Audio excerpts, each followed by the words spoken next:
আগামী এপ্রিলে এশিয়ার ক্রেতাদের ইয়ানবু বন্দর থেকে লাইট অয়েল সংগ্রহ করতে বলেছে সৌদি আরামকো।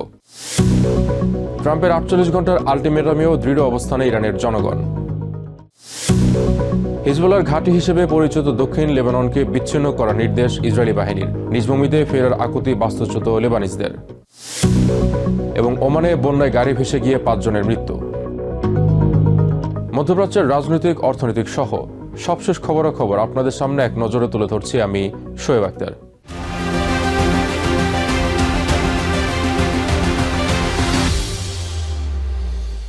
আমেরিকার নতুন হুমকির বিরুদ্ধে পাল্টা হামলার তীব্রতার হুঁশিয়ারি দিয়েছে ইরান। আর এই পরিপ্রেক্ষিতে বিশ্বের শীর্ষ তেল রপ্তানিকারক সৌদি আরামকো এপ্রিলে এশিয়ার ক্রেতাদের কাছে অপরিশোধিত তেলের সরবরাহ কমিয়েছে বলে সোমবার জানিয়েছে বার্তা সংস্থা রয়টার্স। আমেরিকা, ইসরায়েল ও ইরানের যুদ্ধের কারণে হরমুজ প্রণালী দিয়ে বাণিজ্য ব্যাহত হওয়ার পর এই সিদ্ধান্ত নেওয়া হয়েছে।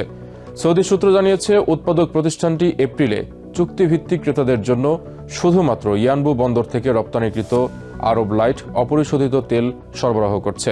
সরবরাহ কমানোর ফলে এশিয়ার তেল শোধনাগারগুলোতে সরবরাহ সংকুচিত হচ্ছে এবং পরিশোধিত পণ্যের উৎপাদনও সীমিত হয়ে পড়েছে।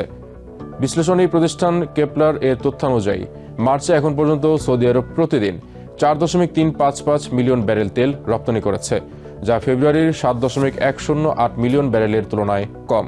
হরমুজ প্রণালীর বিঘ্নতা কাটাতে ইয়ানবু বন্দর দিয়ে তেল রপ্তানি বাড়ানোর চেষ্টা করছে সৌদি আরামকো। হরমুজ প্রণালী খুলে দিতে ইরানকে 48 ঘন্টার আল্টিমেটাম দিয়েছেন প্রেসিডেন্ট ডোনাল্ড ট্রাম্প। নির্দিষ্ট সময়ের মধ্যে নির্দেশ না মানলে ইরানের বিদ্যুৎ অবকাঠামো গুঁড়িয়ে দেওয়ার হুঁশিয়ারি দিয়েছেন তিনি। তবে ওয়াশিংটনের এই চরম হুমকিতেও দমে না গিয়ে পাল্টা আঘাতের ডাক দিচ্ছেন সাধারণ ইরানিরা। শান্ত তেহরানের আকাশে এখন যুদ্ধের ঘনঘটা। প্রেসিডেন্ট ডোনাল্ড ট্রাম্পের সাম্প্রতিক হুঁশিয়ারির পর জনমনে ভয়ের চেয়ে বেশি দানা বাঁধছে তীব্র ঘৃণা আর ক্ষোভ। রাজপথের বিলবোর্ড থেকে শুরু করে সাধারণ মানুষের আড্ডা, সব জায়গাতেই এখন আলোচনার কেন্দ্রবিন্দু আমেরিকান হুমকি।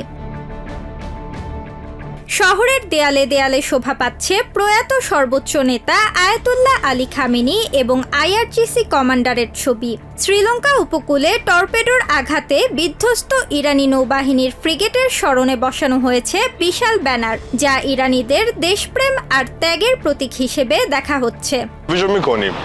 হয়তো ট্রাম্প হামলা করবেন, কিন্তু আমি নিশ্চিত যদি তিনি তা করেন তবে তিনি জানেন আমরা এর পাল্টা জবাব দেব।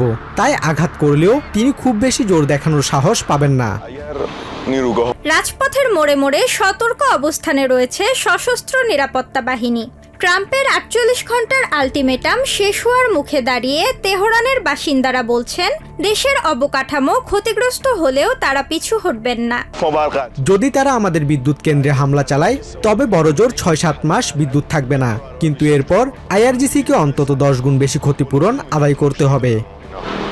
এদিকে Iran revolutionary guard corps IRGC স্পষ্ট জানিয়েছে, ইরান আক্রান্ত হলে ইসরায়েল এবং উপসাগরীয় অঞ্চলে থাকা আমেরিকান ঘাঁটিগুলোর বিদ্যুৎ কেন্দ্র লক্ষ্য করে হামলা চালানো হবে।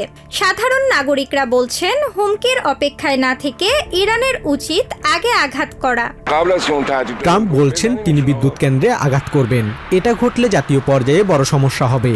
তাই তারা হুমকি দেওয়ার আগেই আমাদের উচিত তাদের ওপর আঘাত হানা। আমরা তাদের ঘাঁটিগুলোতে হামলা চালাতে পারি, কারণ সেগুলো আমেরিকারই অংশ। ইরানিদের কখনো হুমকি দিও না, প্রাচীন এই প্রবাদটি এখন তেহরানের মানুষের মুখে মুখে। ওয়াশিংটন এবং তেহরানের এই পাল্টাপাল্টি অবস্থানে ক্রমেই উত্তপ্ত হয়ে উঠছে বিশ্ব রাজনীতি। Tasnim Tajin, TVN 24 news desk. Lebanon সীমান্তে হিজবুল্লাহর সাথে ইসরায়েলি বাহিনীর সংঘাত এখন ভয়াবহ রূপ নিয়েছে।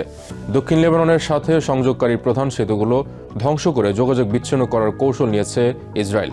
একদিকে যখন হিজবুল্লাহর রকেট হামলা অব্যাহত রয়েছে, অন্যদিকে ঘরবাড়ি ছেড়ে পালানো হাজারো মানুষ বৈরুতের রাস্তায় আশ্রয় নিলেও তাদের কণ্ঠে নিজ ভূমিতে তীব্র আকুতি। এদিকে লেবানন সীমান্তে নিজ বাহিনীর গোলার আঘাতে এক ইসরায়েলি কৃষকের নিহতের খবর নিশ্চিত করেছে তেল আভিভ। বৈরুতের সমুদ্র তীরে সারি সারি তাঁবু, মাথার উপর তপ্ত রোদ আর অনিশ্চিত ভবিষ্যৎ। তবুও দমে যাননি দক্ষিণ লেবানন থেকে পালিয়ে আসা এই মানুষগুলো। ইসরায়েলি হামলায় ভিটেমাটি হারিয়েও তাদের কণ্ঠে এখন কেবলই অধিকার ফিরে পাওয়ার আকুতি। তারা সেতু ধ্বংস করে আমাদের পথ বন্ধ করতে চায়, কিন্তু সৃষ্টিকর্তা পাহাড়ার উপত্যকা তৈরি করেছেন যেখানে হাজারো বিকল্প পথ আছে। আমাদের যাওয়ার পথ তারা রুদ্ধ করতে পারবে না। আমরা আমাদের ভূমিতে ফিরবই। রবিবার থেকে দক্ষিণ লেবাননের সংযোগ পথগুলোতে ধ্বংসযজ্ঞ শুরু করেছে ইসরায়েলি বাহিনী।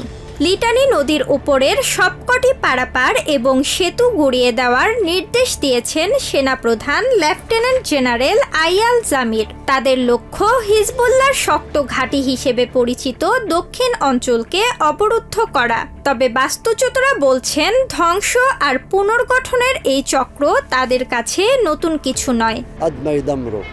ওরা আমাদের আলাদা করতে চাইছে, করুক, কিন্তু এই মাটি আমাদের। প্রয়োজনে পাহাড় ডিঙিয়ে কিংবা সমুদ্র সাঁতরে হলেও আমরা আমাদের নিজেদের ভূমিতে গিয়েই বসবো।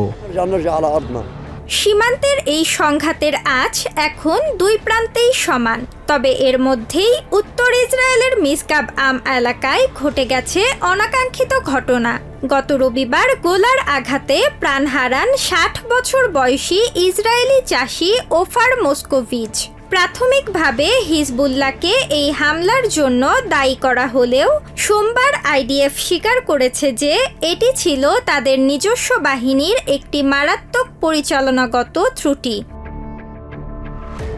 অন্যদিকে ইসরায়েলি সেনাপ্রধান জেনারেল আইয়াল জামির এক বিবৃতিতে স্পষ্ট করেছেন যে হিজবুল্লাহর বিরুদ্ধে এই অভিযান কেবল শুরু এবং এটি দীর্ঘস্থায়ী হতে যাচ্ছে।